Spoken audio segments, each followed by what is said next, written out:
안전장치도 놓고 맞아요. 헌법에 그리고 5.18 정신도 담는 개헌을 하려고 했지만 지선 때. 예, 그러니까 얼마 전이었어요. 그렇죠. 예, 그런데 야당의 강력한 반발이 있었죠. 야당이 명분 삼는 게 이재명 대통령의 연임을 위한 개헌 아니냐. 라면서 계속 강하게 반대를 해서 결국 이제 무산이 됐거든요.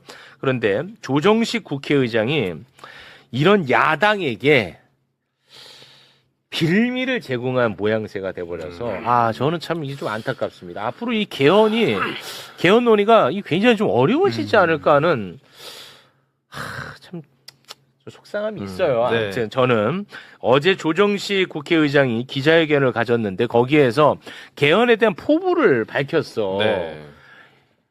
근데 거기서 이제 기자한테 질문을 받고 대통령 연임에 대한 이야기를 합니다. 그 부분을 저희가 영상으로 준비했는데 함께 보시죠. 개헌은 지난 재헌절에 국민께 제안드린 대로 차분하고 담대하게 추진하겠습니다. 곧 의장 직속 헌법 개정 자문위를 출범시켜 개헌 로드맵과 의제를 정리하겠습니다. 여야 협의로 국회 개헌 특위를 구성하여 내년에 개헌 논의를 본 궤도에 올리도록 하겠습니다. 야권에서 개헌을 반대하는 궁극적인 이유가 이제 개헌의 최종적 목표가 현재 현직 대통령의 임기 연장을 목표로 하는 게 아니냐라는 게 반대의 명분이 되고 있는데요. 의장님이 임기 내에 혹시 뭐 현직 대통령의 임기 연장을 하는 개헌안에 대해서는 통과나 처리 여부에 대한 입장을 좀 여쭤보고 싶습니다. 아이고 그 문제는 뭐 지금 그에 대한 이렇다 저렇다 얘기하는 게 시기상조 아닌가요? 그러니까 이게 권력구조 개편 관계에서 이 현직 대통령의 연임 개헌 문제 이런 등등은 그건 결국 주권자인 국민 여론과 국민의 선택의 문제라고 저는 생각을 해요. 예. 이런 이제 발언을 하자 국민의힘은 이때다 싶어 마구마구 물어뜯기 시작을 했습니다. 몇 가지만 좀 소개 부탁드리겠습니다. 장동혁 대표 SNS에요. 조정식 국회의장 현직 대통령 연임은 국민의 선택이라고 했다. 뭐든지 개헌을 갖다 붙이더니 드디어 검은 속내를 드러낸 것이다 라고 썼고요. 나경원 의원도 드디어 본색을 드러냈다. 민생 국익은 안중에 없고 오로지 본인 연명에만 관심이 있는 이재명 정권의 명을 재촉하는 지옥의 개헌문이 될 것이다 라고 또 비난을 했습니다. 그리고 언론은 이제 또 난리가 났었거든요. 네. 그래서 이제 개헌은 연임 이런 연상 효과를 맞습니다. 의도치는 않았겠지만 그렇게 돼버렸어요. 이게 굉장히 심각해졌거든요. 그러자 이제 조정식 국회의장실에서 수습하는 입장을 냈습니다. 함께 보시죠. 오늘 기자간담회에서 권력구조 개편에 대한 개헌 관련 조정식 국회의장의 답변은 국민적 공감대와 정치권의 합의를 바탕으로 진행돼야 한다는 원론적 입장을 밝힌 것입니다. 조 의장은 대통령 임기 연장 또는 중임 변경을 위한 헌법 개정은 그 헌법 개정 제안 당시에 대통령에게는 적용되지 않는다고 규정한 헌법 제128조 제2항의 내용을 충분히 인식하고 있습니다. 따라서 현직 대통령의 연임 가능성을 열어두었다는 보도는 발언 취지와 전혀 다릅니다. 네, 이재명 대통령의 연임을 위한 개헌은 헌법상 이제 불가능하다 이제 그런 말이잖아요. 네, 헌법 제28조 2항을 얘기하는 건데 그거 소개 부탁드리겠습니다. 네, 대통령의 임기 연장 또는 중임 변경을 위한 헌법 개정은 그 헌법 개정 제안 당시의 대통령에 대해서는 효력이 없다. 네. 연임과 관련해 가지고 홍익표 정무수석이 쐐기를 박았습니다. 네. 오늘. 오늘. 사실 연임과 관련된 이야기를 하는 분들이 종종 있잖아요. 그 마음은 제가 알겠습니다만 이 청와대가 입장이 곤란해져. 그리고 개헌이 힘들어진다고. 그래서 정무수석이 정리를 했습니다. 함께 보겠습니다. 그 대통령께서 여러 차례 그런 입장을 밝히셨지 않습니까? 네. 그 연임 개헌은 가능하지도 않다. 예. 현행 헌법상 불가능하다. 그러니까 우리 헌법에 128조 2항에 지금 나와 있는 내용 아니겠습니까? 그 내용을 이미 대통령께서도 잘 인지하고 계시고 여러 차례 그 얘기를 반복하셨습니다. 네. 이제 상황을 제가 정리했는데 혹시 뭐 덧붙일 말씀 있으면 자유롭게 좀 부탁 좀 근데 드리겠습니다. 사실 저게 질문이, 그러니까 기자분이 질문을 한 게 사실 일종의 기회였거든요. 그러니까 질문할 오히려? 때 이게 왜 이 질문한 이유가 거기 나오잖아요. 야권에서 항상 네. 연임개헌이라고 하면서 이거 안 봤는데 네. 이거에 대해서 어떻게 생각하냐. 이번에 그 계획이 있느냐라고 물어본 거죠. 그러니까 그렇습니다. 우원식 의장 때도 개헌 얘기가 나왔을 때 그때도 똑같이 물었죠. 네, 그때도 그 국민의힘에서는 전혀 상관도 없는데 이거 연임하려고 하는 거지라고 해가지고 칼차단을 했잖아요. 아, 그럴 수가 없다, 불가능하다라고 그렇죠. 하면서 저쪽에서 그런 말을 하는 야당이 이상한 사람들로 이렇게 되겠는데 그래서 이번에도 사실은 개헌을 하려면은 뭐 5.18 같은 명분을 내서 저쪽에서 의원 어떻게든 빼내와야 되잖아요. 그렇게 해서 이번에도 그냥 조영식 의장이 잘 답변했으면은 저쪽을 계속 고립시킬 수 있는 건데 그렇지. 뭔가 저쪽에서 너무나 원하던 프레임 그대로 빨려 들어가 버렸어. 시기상조. 국민의 뜻을 모아서 그러니까 뭔가 옵션을 열린 것처럼 뭔가 맞아요. 여지 남겼잖아요. 근데 이게 네.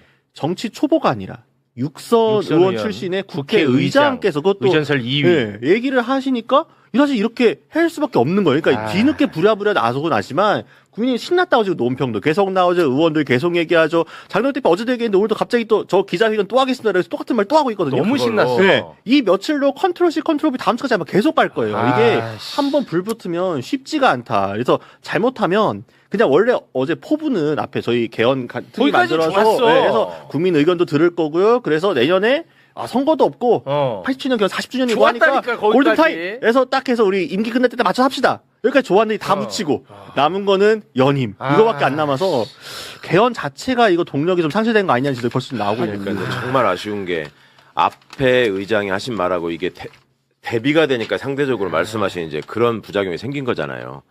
거기다 더하기 이 양반이 국회의장 직전에 대통령 정무특보였단 말이야. 예. 그러니까 야당이 물어뜯기 얼마나 좋아요. 그렇지. 근데 그 상황을 뻔히 아실 만한 분이 저기서 아니 그래서 좀 이해가 안 되는 상황이 육선에 저 직전에 정부 특보까지 하셨고 그리고 이제 국회의장 되셨어요.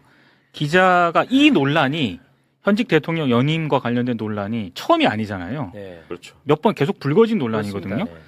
기자가 질문을 했을 때 어떤 의도로 질문을 했고 그리고 자기 발언이 어떻게 나갔을 때 이렇게 보도가 된다는 걸 충분히 아는 저는 경륜을 가졌다라고 생각을 하거든요. 몰랐다라고는 생각을 안 합니다. 왜 저렇게 발언을 했을까? 예, 이게 좀 이해가 안 가는 지금 상황인 거죠. 너무 속상해 진짜. 그 개헌 때마다 매불쇼가 진짜 이 개헌은 반드시 해야 되니까. 그럼요. 아유. 그때마다 막 힘을 실으면은 국민의힘이 항상 발목을 잡았단 말이에요. 그때마다 매불쇼가 어떻게 했냐? 저 정신 나간 놈들이라고 했어요. 그렇죠. 맞아. 그러면 얘네들은 무슨 계엄을 또 원하는 세력들이냐? 이렇게 우리가 막 소리를 질렀단 말이야. 그리고 광주에 갈 자격도 없다. 자격도 없다. 반대하면서. 너네들은 그렇게 했단 말이야. 그러니까 이것들이 아주 검찰 개혁 얘기 나오면 공소취소 갖다 붙이고 개헌 얘기 나오면 연임 갖다 붙이고 여하튼 그래왔잖아요. 거기에 발려들면 어떡하냐고. 정말.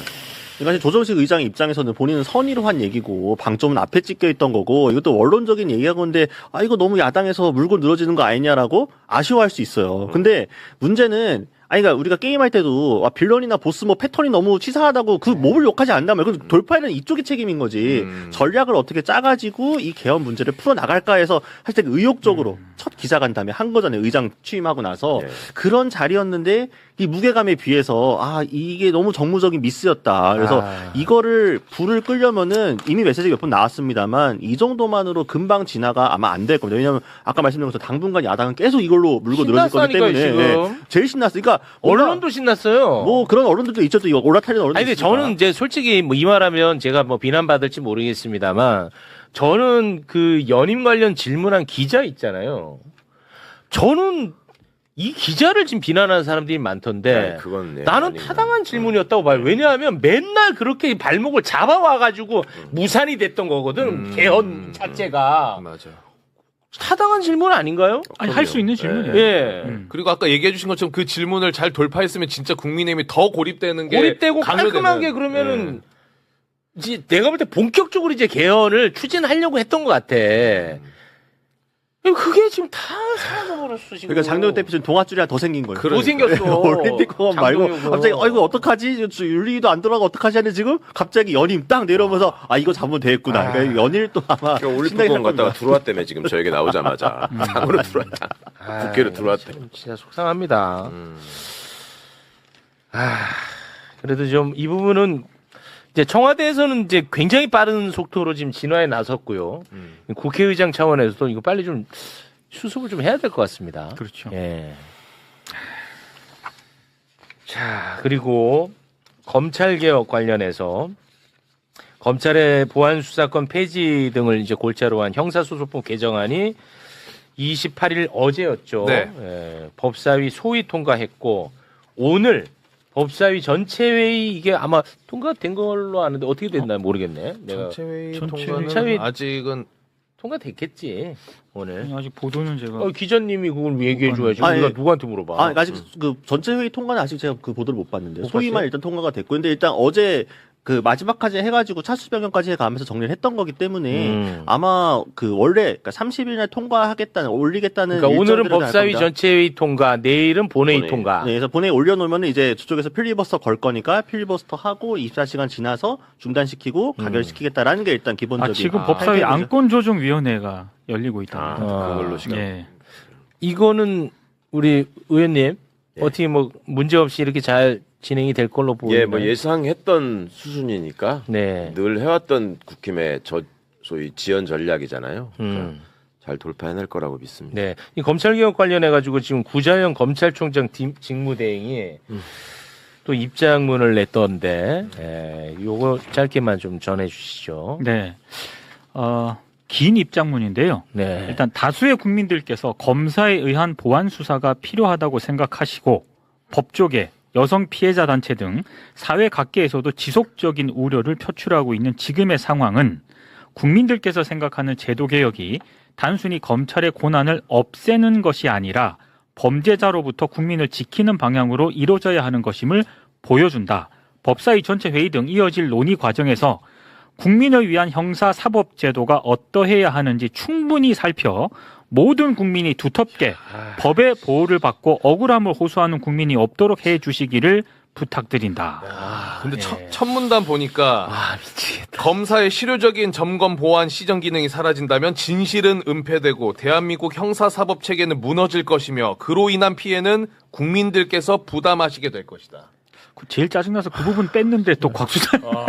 이거를 야, 근데 구자연이.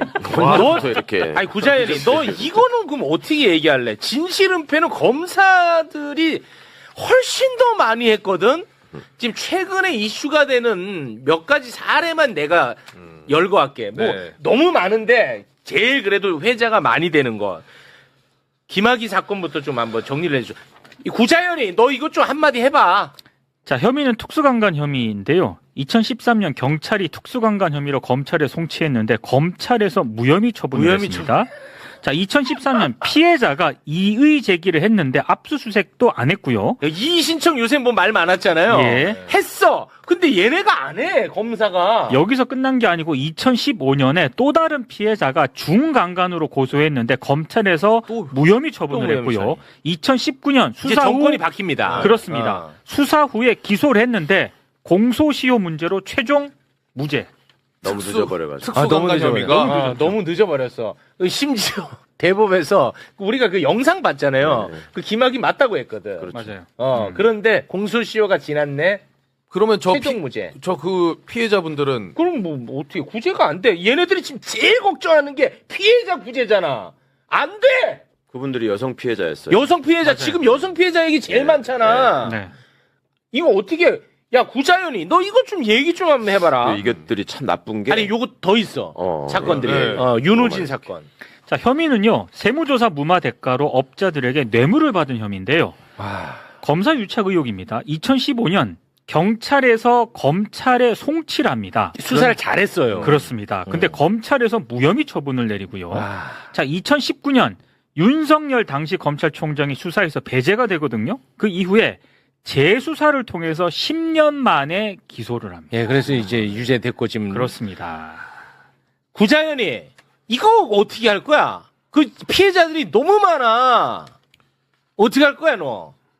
자 그리고 또 가장 최근 사건이죠. 최영중 사건. 진짜 심각해 이것도. 2024년 채팅 앱을 통해 만난 여중생 12살입니다. 1년 넘게 모텔과 차량 등에서 3차례 성폭력을 행사하고 성착취물을 제작한 혐의를 받고 있는데 청주지검에 의해서 통신영장이 기각이 됐습니다. 최근에 다시 신청을 한다고 했고요.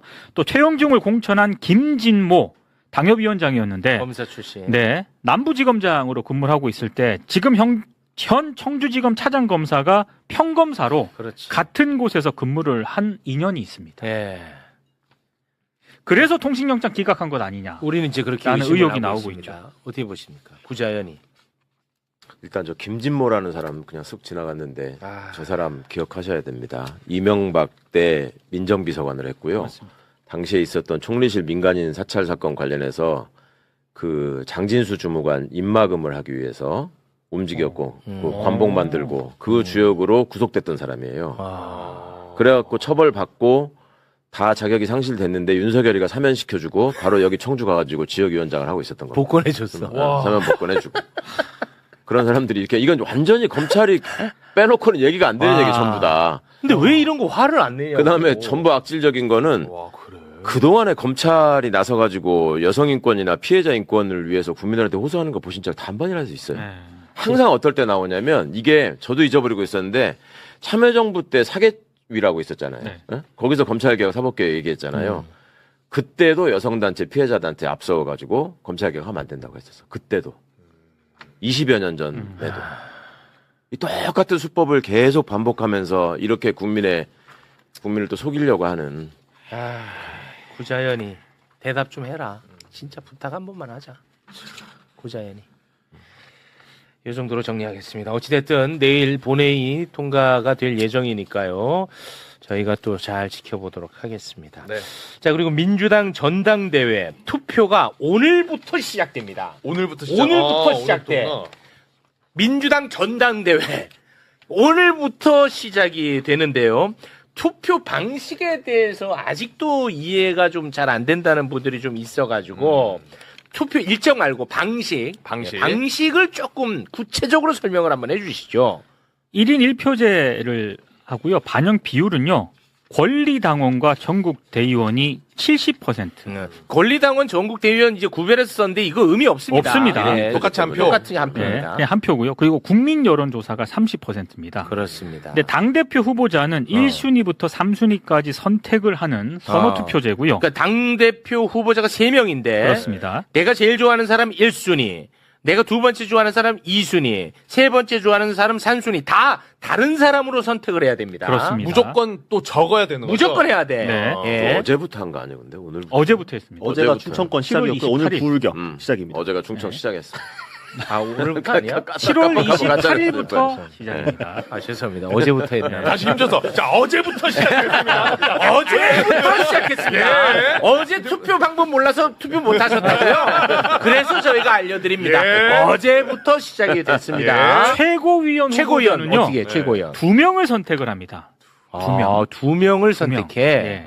그러니까 내가 원하는 후보자 2명을 찍을 수가 있다는 그렇습니다. 거군요. 그러니까 1, 2, 3순위를 대표 때 반드시 찍으셔야 되고 그건 반드시 다른 한 사람으로. 사람만 3명 써도 안 되고, 안 되고. 예, 반드시 다른 사람 3명 쓰셔야 되고 최고위원도 2명을 반드시 쓰셔야 되고 반드시. 그건 순위가 있는 게 아니죠. 그냥 2명 하는 그렇죠. 그렇습니다. 자, 그러면 투표 일정을 안 보여주니까 내가 몰랐지. 투표 일정 좀 그럼 알려줘요. 자, 일단 충청권은 어제부터 시작이 됐고요. 어제부터 했어. 예. 31일까지 투표가 진행이 되고요. 그리고 부울경이 오늘부터 8월 1일 토요일까지. 그리고 제주, 인천은 8월 4일부터 8월 7일까지 진행이 되고 강원, 대구, 경북은 8월 5일부터 8월 8일까지 진행이 됩니다. 그리고 호남권은 8월 11일부터 8월 14일까지 진행이 되고 서울, 경기 8월 12일부터 8월 15일까지 이 일정으로 진행이 됩니다. 자, 그러면은 이제 충청권 같은 경우에는 8월 1일 그러니까 토요일에 발표가 되는 거예요? 바로 발표하지 않나요? 발표되죠. 8월 맞죠? 1일. 충청권부터 시작해서 발표일이 발표가 발표하죠. 발표되고 네. 이제 계속 네, 진행되는 그렇죠. 거잖아요. 맞습니다. 네, 네. 그럼 8월 1일 다시 말해 토요일 이번 주 토요일에 발표가 되는 거죠. 네, 충청권만 발표가 먼저 됩니다. 오. 그래서 각 지역별로 승자들이 이렇게 나오겠죠. 쭈루룩 하면서. 그렇죠. 1순위만 나오는 거죠. 이거 1순위 발표는 어떻게 1순위만 발표돼요? 아니 그거는 득표율이 계속 나오는 것 같은데요. 예, 이게 이제 가면은 예. 그러니까 기사에도 1순위 보면 득표율. 그렇죠. 1순위 득표율만 예, 나온다는 예, 거죠. 나옵니다. 1순위 득표율만 이제 공개가 됩니다. 어제부터 시작됐습니다. 네. 어제부터 죄송합니다. 다행히 날짜 겹쳐 있어서 끝난 게 아니니까 네, 충청권. 겹쳐 있어요. 네. 어제부터 이제 전당대회가 시작됐습니다. 네. 오늘 그리고 토론회 있죠? 네, 오늘 9시에 MBC에서 있습니다. 첫 토론회입니다. 세 첫 번 할 토론. 거고요, 총. 총 3번 하고 오늘 이제 토론회 있습니다. 고맙습니다. 자, 그럼 이제 국민의힘으로 좀 가보겠습니다. 국민의힘 상황이 심각한데요. 국민의힘 윤리위원회가요. 네. 장동혁과 이거 뭐 공교롭다고 해야 되나? 뭐 잘 모르겠습니다만 장동혁과 관계가 좋지 않은 사람들 징계 절차 개시했습니다. 그거 좀 소개해 주시죠. 네, 권영진 의원 같은 경우에 정점식 원내대표 멱살을 잡은 처음 보는 혐의다.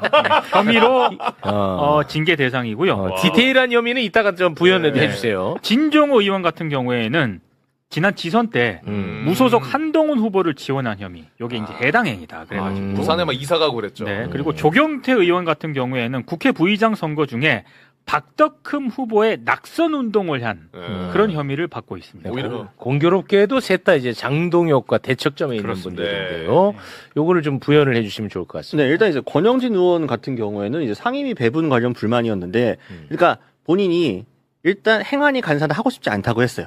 그리고 정보위를 좀 겸임해서 맡고 싶다라고 했는데 안 된 거죠, 다. 근데 권영진 의원이 보았을 때 이제 권영진이 약간 감정이입해서 보면은 이상하게 지도부하고 친한 사람들, 저번에 원내대표 정도씩 밀었던 사람들은 다 원하는 상임위 잘 받았는데 나는 왜 다 이렇게 안 된 거야? 이것도 혹시 개파 가지고 장난질한 거 아니야? 라고 해서 찾아가서 고성이 올라가고 멱살을 잡는 상황에서 여기서 잘 언급이 안 되는 분이 있습니다. 네. 송원석 전 원내대표. 그렇지. 같이 있었다면. 현장에 있었어요. 그 조인트 가 있던데. 네, 그분이 말리다가 멱살을 같이 잡혔어요. 뭐야? 쌍멱살이야? 묘멱살이 아니야. 전현직을 다 잡은 거야. 현직 원내대표를 잡고 이야. 말리면서 저는 약간 송원석 의원은 뿌린 대로 거둔 게 아닌가 싶기는 한데 약간 뿌린데 거두려면 조인트가 가야지.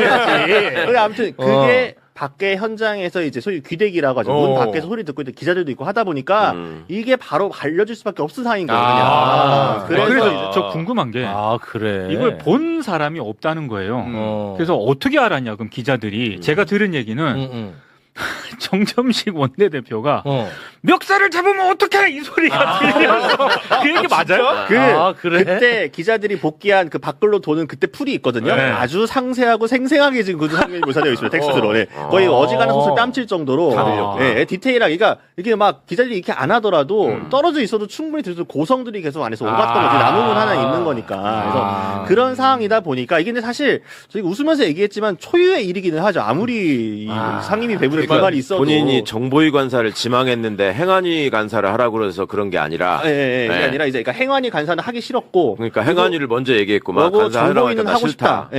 예. 정보위는 하고 싶다 했는데 이게 왜냐면 권 의원이 선수는 재선인데 이게 18선하고 22대이기 18대 22대이기 때문에 좀 짬으로 치면 중간에 게 있어요. 대구시장도 했던 그쵸? 사람이에요. 그러니까 어떻게 보면은 대한과 미래 쪽에 속해 있는 사람이 좀 나름 중진의 지역도 대구야. 그러니까 이쪽에서는 그래도 좀 급이 있는 사람이라 할 수 있는데 본인이 생각했을 때 야 누구는 뭐 선수라고 뭐 다 봐주고 다 해주고 나는 왜 안 되는데 이거 이런 거 아니야? 그러니까 된 거죠. 욱해서 했다가 사고가 터지니까 이렇게 된 건데 어쨌든 본인이 그래서 의원들 단톡방에다가 사과문도 올리고 따로 본인 입장으로 사과도 밝히고 심지어 개인적으로 찾아가가지고 따로 또 사과를 했습니다. 근데 정동식 원내대표가 개인적으로는 사과를 받는데 사과문 없다.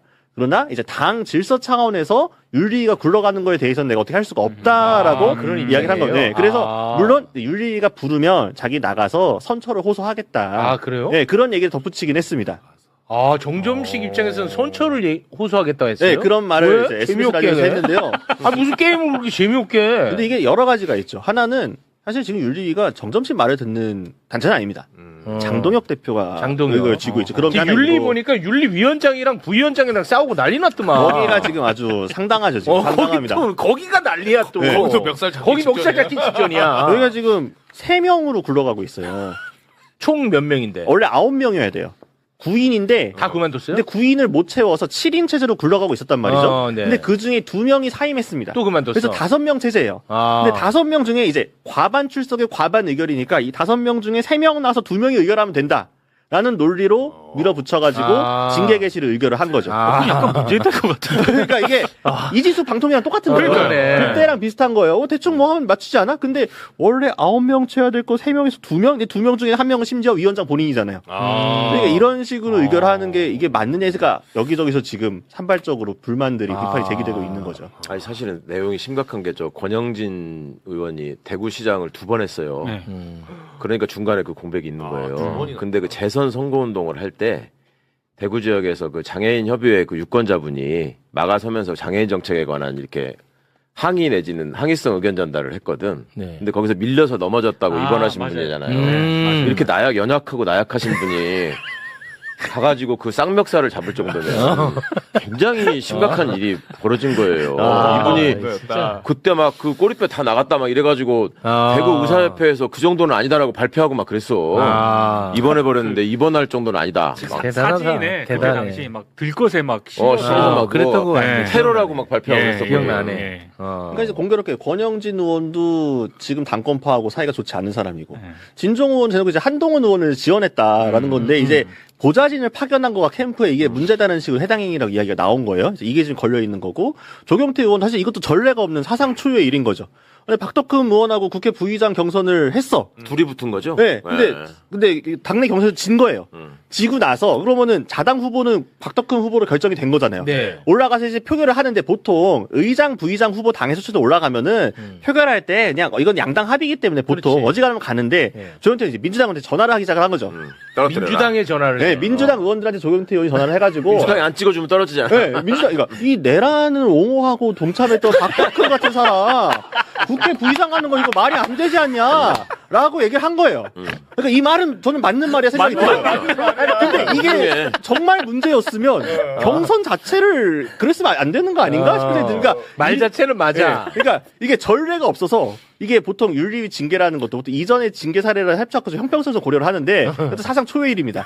자당 최다선 의원이 옆당에 전화해가지고 우리 당 후보 찍지 마라 라고 하는 게 내란 후보자니까 찍지 마라 라고 하는 거가 그래가지고 민주당에서 이탈표가 나왔었어요? 그때 이제 폭을 보게 되면 근데 막 그 대세 지장은 없었어요. 대세 지장 없었어. 네, 대세 지장은 없었어요. 이게 막 진짜로 막 해가지고 막 클로즈하게 되고 막 했으면 또 약간 이거 이런 게 있었는데 그러니까 조경태 의원이 대체로 당을 좀 넘어오신 분이잖아요. 네네네. 양당에 이렇게 막 아군이 막 많은 분은 아니에요. 그러다 보니까 양당에 다. 그런 게 있어서 좀 떨어지게 된 거라서 이것도 좀 그러니까 이 조경태 의원은 계속 기자회견하면서 나 징계할 거면 장동혁도 징계해라.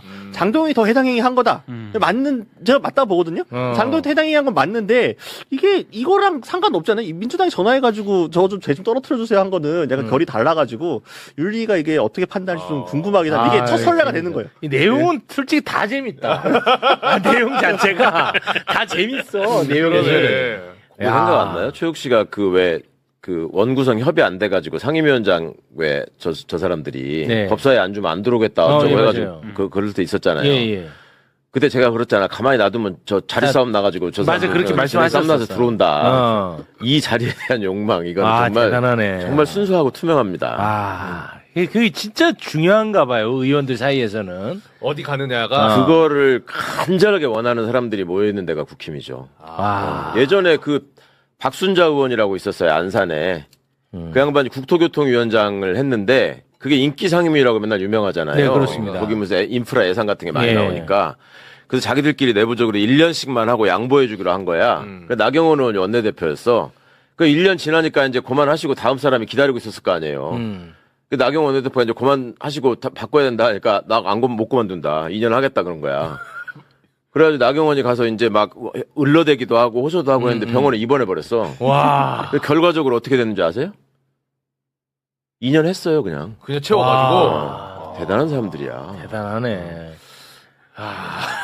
대단합니다. 이게 어떤 징계 결과에 따라서 국민의힘은 진짜 내용이 심하겠군요. 사실 장도혁 대표가 이 윤리위를 이 중심으로 해가지고 징계 정치를 함으로써 본인 리더십의 생명연자를 꿈꿨던 건데 윤리위가 엉망진창이 돼가지고 사실은 잘 안 굴러갈 가능성이 높고 만약에 3명에서 의결하게 돼서 중징계가 나오면은 이 사람들 가만히 있겠습니까? 바로 또 법원 달려가지 가처분 신청하고 할 거라서 이게 또 오히려 이 대한과 미래나 이쪽에서는 할 테면 세게 징계해라. 오히려 발판 삼아서 더 크게 반발할 수 있다. 약간 이제 용수철 같은 생각을 하는 거죠.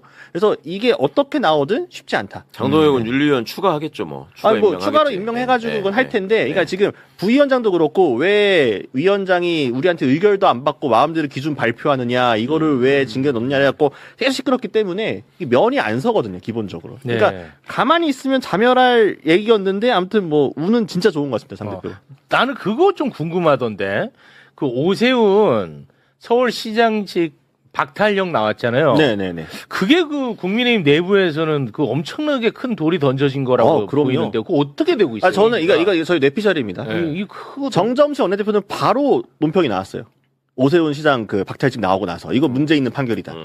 장 대표는 좀 늦게 냈더라고. 장동혁은 요것도 장동혁 하나의 좀- 기회로 보는 거예요. 왜냐하면은 지난 지선에서 한동훈과 오세훈이 둘 다 살아서 돌아온 게 국회로 시장도 되고 국회로 돌아온 게 장동혁 대표 입장에서는 최악의 시나리오인 거예요. 왜냐하면은 안팎에서 흔들 사람이 차기 대선 주자로 불릴 만한 사람도 있으니까. 안팎에 다 있어버리니까. 네, 그래서 본인 입장에서 굉장히 위태로운 상황이 특히나 오세훈 시장 중심으로 한 그 이제 서울 쪽 의원들부터 해가지고 계속 본인 흔드니까. 근데 오세훈이 날아가게 되면 그럼 본인 입장에서는 리더십을 쭉 밀고 갈 수 있는 기회가 더 생기는 거죠. 그러니까 그런 면에서 약간 좀 속으로 사실 웃고 있는 거 아니야? 그리고 여기 더해서 다음 서울시장은 내가 나갈 수 있는 건가 하는 또 이제 난가병 가신 분들 그런 분들도 몇 분 계시죠. 당내에 이제 그 서울시장을 노리는 분들도 좀 있죠. 네. 그럼 한동훈도 좋아할 것 같거든요. 왜냐면은 국민의힘의 구심점이 큰 게 사라졌으니까 이제는 나 아니겠느냐 이 생각 나 같아도 할 것 같은데. 그러니까 그것 때문에 또 이제 약간 의원들 사이에서 그러니까 비당권 파세에서 약간 분란이 있었죠. 비당권파들 사이에서도 오세훈을 지지하는 쪽과 한동훈 지지하는 쪽이 약간 결이 다른데 그렇죠. 한동훈을 지지하는 쪽에서 방금 말씀하신 그 시나리오가 적혀있는 기사를 공유를 했다가 저쪽에서 항의를 받고 슬그머니 그런 의도는 아니었다라고 정리가 된 거죠. 항의를 또 받았어요. 네. 갑자기 안철수 씨가 목소리 내는 것도 관련이 있잖아요. 그러니까 안철수 의원이 부정까지 분명히 장동 대표 결자 해제해라. 책임져야 된다라고 하더니 갑자기 한동훈 절대 복당하면 안 된다고 하면서 약간 결을 달리고 또 본인 올림픽원도 갑자기 갔어. 가서 막 청년도 만나고 시간차는 좀 있었지만 이거 보면은 안철수 의원도 혹시 서울시장 뭐가 됐든 이게 서울시장 차기 당권이 됐든 서울시장이 됐든 뭐가 됐든 좀 생각을 하고 있나? 이게 또 물음표 나오는 거죠. 안철수는 진짜 나름대로 잘 버티는 것 같아. 진짜 특이하게도 아주 정말 특이하게 잘 버티는 것 같아. 안철수가 매번 이 사람은 이제 정치는 끝이다. 이제 끝났다. 아이고 어떻게 뭐 이렇게까지 해? 아유 끝났다 했는데 잘 버텨. 그거 참 대단한 것 같아. 근데 이미 고점이 지나서 계속 고만 하잖아요. 이거는 뭐 크게 기대하지 않습니다. 기대 안 합니다. 짱가야.